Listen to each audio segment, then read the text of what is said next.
Hello అండి, అందరికీ నమస్తే. ఇది చికెన్ అండి. బాగా కడిగి శుభ్రం చేసుకున్నాక దీంట్లో వాటర్ ఏం లేకుండా పిండేసుకొని తర్వాత నిమ్మరసం పిండుకోవాలి. ఒక సగం నిమ్మకాయ అయితే సరిపోతుంది, మరీ ఎక్కువ అవసరం లేదు. తర్వాత ఏంటంటే నిమ్మరసం కంపల్సరీ పిండుకోవాలి ఎప్పుడైనా చికెన్కు, ఎందుకంటే ముక్క మెత్తబడిపోకుండా గట్టిదనం ఉంటుంది. చక్కగా మనకు ఉడికినాక ఇట్లా విచ్చుకపోయినట్టు ఉండదు, చాలా బాగుంటుంది అన్నమాట. అలా నిమ్మరసం కంపల్సరీ పట్టించాలి. తర్వాత దీన్ని బాగా కలియబెట్టుకోవాలి. ఏంటంటే కలియబెట్టండి నిమ్మరసం అన్ని ముక్కలకు అంటది కనుక చక్కగా మొత్తం కలియబెట్టి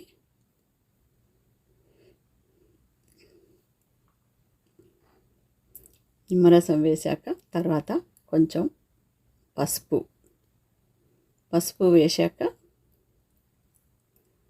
కారం, మనం స్పైసీ ఎంత కావాలో అంత స్పైసీ. కొంచెం ఎప్పుడు కూడా నీచు కూరలకు కొంచెం ఎక్కువ ఉంటేనే బాగుంటుంది అనేది, సప్పగా కూడా చేసుకోవచ్చు, అది మీ మీ ఇష్టాన్ని బట్టి ఉంటుంది. తర్వాత ఉప్పు వేసినాక ధనియాల పొడి, తర్వాత గరం మసాలా.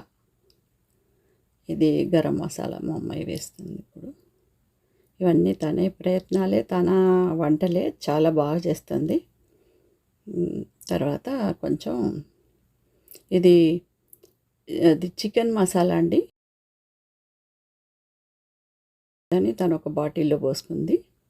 చికెన్ మసాలా కూడా వేసేయాలి. తర్వాత కొంచెం పుదీనా, కొంచెం కొత్తిమీర కూడా వేసుకోవాలి దీంట్లోకి.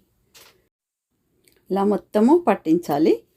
ఇంకా అంటే కొత్తిమీర కొంచెం, పుదీనా కొంచెం, మామూలుగా మనము దమ్ బిర్యానీలకి ఎలా వేసుకుంటామో అలాగే. తర్వాత దీంట్లోకి కొంచెం పెరుగు, ఒక 2 టేబుల్ స్పూన్లు కానీ అలా వేసుకోవాలి. పెరుగు కూడా మంచిగా చికెన్కు పట్టించాలి, బాగా మొత్తం పట్టించాలన్నమాట చక్కగా. అయితే ఇది పట్టించి పక్కన పెట్టుకొని మనము రైస్ అనేది ఇది బాస్మతి రైసు. బాస్మతి రైసు ఒక గ్లాసు బియ్యం తీసుకుంటే 1.5 గ్లాసు వాటర్ తీసుకోవాలి ఎప్పుడు కూడా. అయితే ఏంటంటే దీనికి ఈ కొలత ప్రకారం, ఎందుకంటే దమ్ బిర్యానీ కాకుండా ఇలా చేస్తున్నా. మరి దీనికి కొంచెం నానబెట్టుకున్న బియ్యం పక్కన పెట్టుకున్నాక మనం ఒక గిన్నెలో ఆయిల్ వేసుకోవాలి. హోల్ మసాలా ఇదండి, మరాఠా మొగ్గ, స్టార్ అనాస, కొంచెం ఇది రాతి పువ్వు అంటారు కదా, బుజ్జిగారి పువ్వు అంటారు, అది కొన్ని 4 ఆకులు 2 ఆకులు, ఎప్పుడైనా ఈ బిర్యానీ ఆకులు కొంచెం మొత్తం ఇట్లా తీసుకోండి.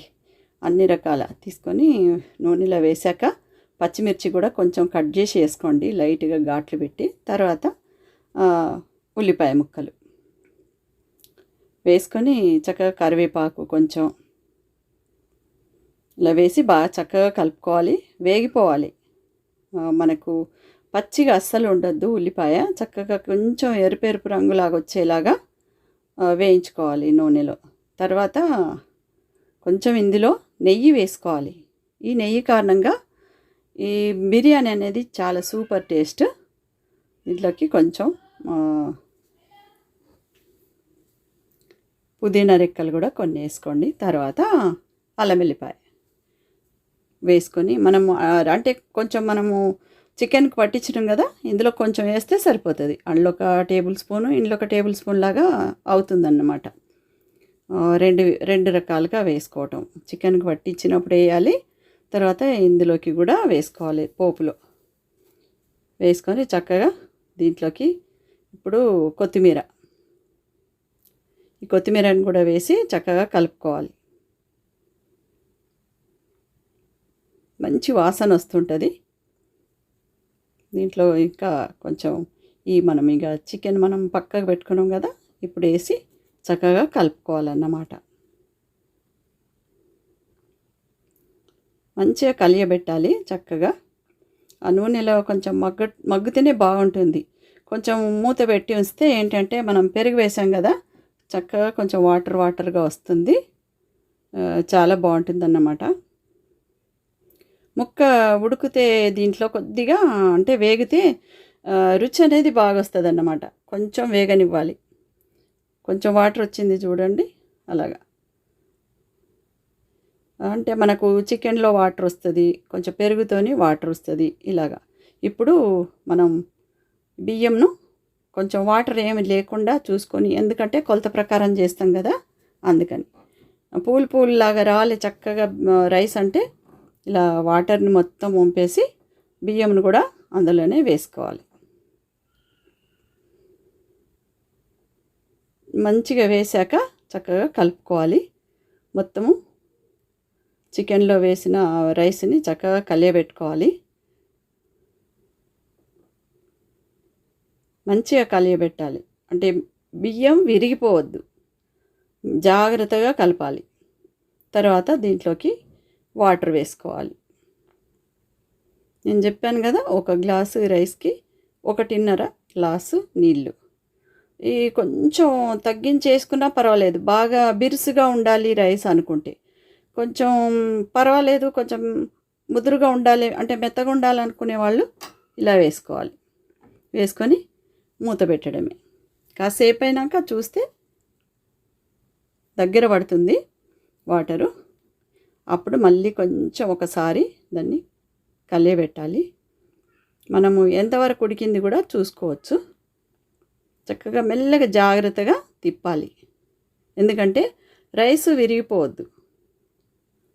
ఇలాగా